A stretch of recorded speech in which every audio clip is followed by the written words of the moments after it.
मंत्री दिया कुमारी ने बजट में जलदाय विभाग में 3000 संविदा कर्मियों की नियुक्ति की घोषणा की है। सरकार नई जल नीति भी लाएगी। करीब 6500 गांवों को हर घर नल हर घर जल योजना से जोड़ा जाएगा। अगले साल 15 नए रेलवे ओवरब्रिज और अंडर ब्रिज भी बनाए जाएंगे। हाईवे पर भी नई सुविधाएं विकसित की जाएंगी। एक्सीडेंट रोकने के लिए प्रदेश भर में 2000 कैमरे भी लगाए जाएंगे। परीक्षाओं के लिए बनेगी टेस्टिंग एजेंसी। 3 लाख नए पेयजल कनेक्शन। संविदा भर्ती की घोषणा। पानी की समस्या से निपटने के नए ऐलान। गर्मी में पर्याप्त पेयजल के लिए 600 ट्यूबवेल लगेंगे। समर कंटीजेंसी के लिए हर कलेक्टर को 1-1 करोड़ मिलेंगे। 10 करोड़ की लागत से पानीपत जयपुर में सेंटर ऑफ एक्सीलेंस खुलेगा। वाटर एफिशिएंसी पर pilot project. Mobile water testing lab शुरू होगा। राजस्थान की नई जल नीति लाई जाएगी। जलदाय विभाग में 3000 संविदा तकनीकी कर्मचारियों के पदों पर भर्ती होंगी। 24,000 करोड़ की पेयजल परियोजनाओं के वर्क ऑन ऑर्डर जारी। सीएम जल जीवन मिशन योजना के तहत 6500 गांवों को शामिल कर हर घर नल से जोड़ा जाएगा। इस पर 4500 करोड़ खर्च होंगे। 2300 करोड़ की लागत से शहरों में पेयजल का इंतजाम होगा। 1092 गांवों तक बिसलपुर योजना का पानी पहुंचाने की योजना को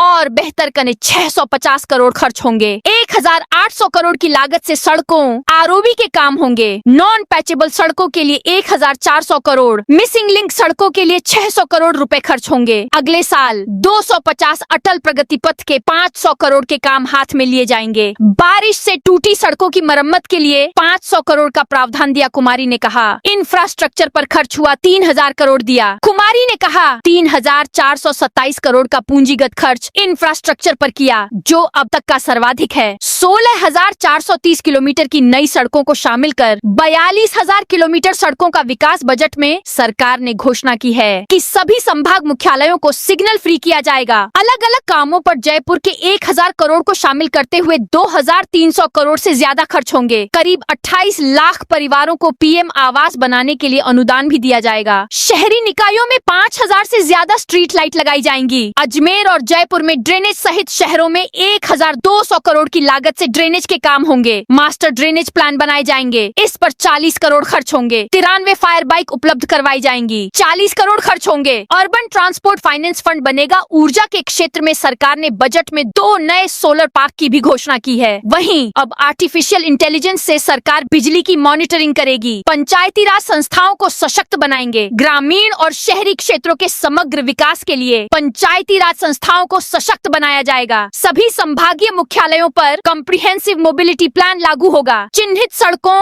और चौराहों पर आईपीएमएस और ट्रैफिक सॉल्यूशंस के जरिए ट्रैफिक को सिग्नल फ्री किया जाएगा। प्रदेश के विभिन्न क्षेत्रों के सौंदर्यीकरण, पुनरुद्धार और उन्नयन के लिए 3000 करोड़ रुपए के कार्यों की घोषणा। मास्टर प्लान के आधार पर शहरों का विकास और आमजन को किफायती आवास व नागरिक सुविधाएं उपलब्ध कराने का संकल्प। शहरी यातायात को सुगम बनाने के लिए आधुनिक तकनीक और बेहतर सड़क कनेक्टिविटी पर विशेष जोर। 28 लाख परिवारों के लिए आवास निर्माण। आवास योजना के तहत 28 लाख परिवारों के लिए आवास निर्माण का कार्य स्वीकृत। लाभार्थियों को किस्तों का भुगतान समय पर किया जाएगा। राज्य के नगर निकायों में 4 लाख नई स्ट्रीट लाइटें लगाई जाएंगी, जिस पर 500 करोड़ रुपए से अधिक खर्च होंगे। राजधानी जयपुर में जलभराव और बाढ़ से मुक्ति के लिए नालों के सुदृढ़ीकरण पर 500 करोड़ रुपए का प्रावधान। जयपुर अजमेर में जल निकासी पर फोकस। प्रदेश में वर्षा जल निकासी की समस्या का निस्तारण कर पाने के लिए जयपुर में 500 करोड़ रुपए एवं अजमेर में 200 करोड़ रुपए लागत के ड्रेनेज सिस्टम बनाए जाएंगे। अलवर, भिवाड़ी, उदयपुर, कोटा, चुरू, पाली, नागौर एवं भरतपुर के नगरीय क्षेत्र में बाढ़ सुरक्षा हेतु 1030 करोड़ रुपए लागत के कार्य करवाए जाने की मैं अनुशंसा करती हूँ। मेट्रो कॉर्पोरेशन केंद्र होगा स्थापित बीकानेर में मेहरा सरकला, सवाईसर कर्णिकर और जैसलमेर। लगभग 4830 मेगावाट क्षमता के शौर्य पार्कों का विकास ज्वाइंट वेंचर के माध्यम से किया जाएगा। प्रदेश के विद्युत प्रसारण तंत्र को संचालित करने वाले स्टेट बोर्ड की सुरक्षा हेतु मेट्रो कॉर्पोरेशन केंद्र स्थापित किए जाने के लिए 2100 करोड़ रुपए का प्रावधान। लॉजिस्टिक पार्क के लिए 400 करोड़ का बजट। प्रदेश में औद्योगिक विकास के लिए बाड़मेर मसूदा, बाड़मेर, भीलवाड़ा एवं औद्योगिक क्षेत्र लॉजिस्टिक पार्क में लिए 400 करोड़ रुपए कार्य किया जाना प्रस्तावित है।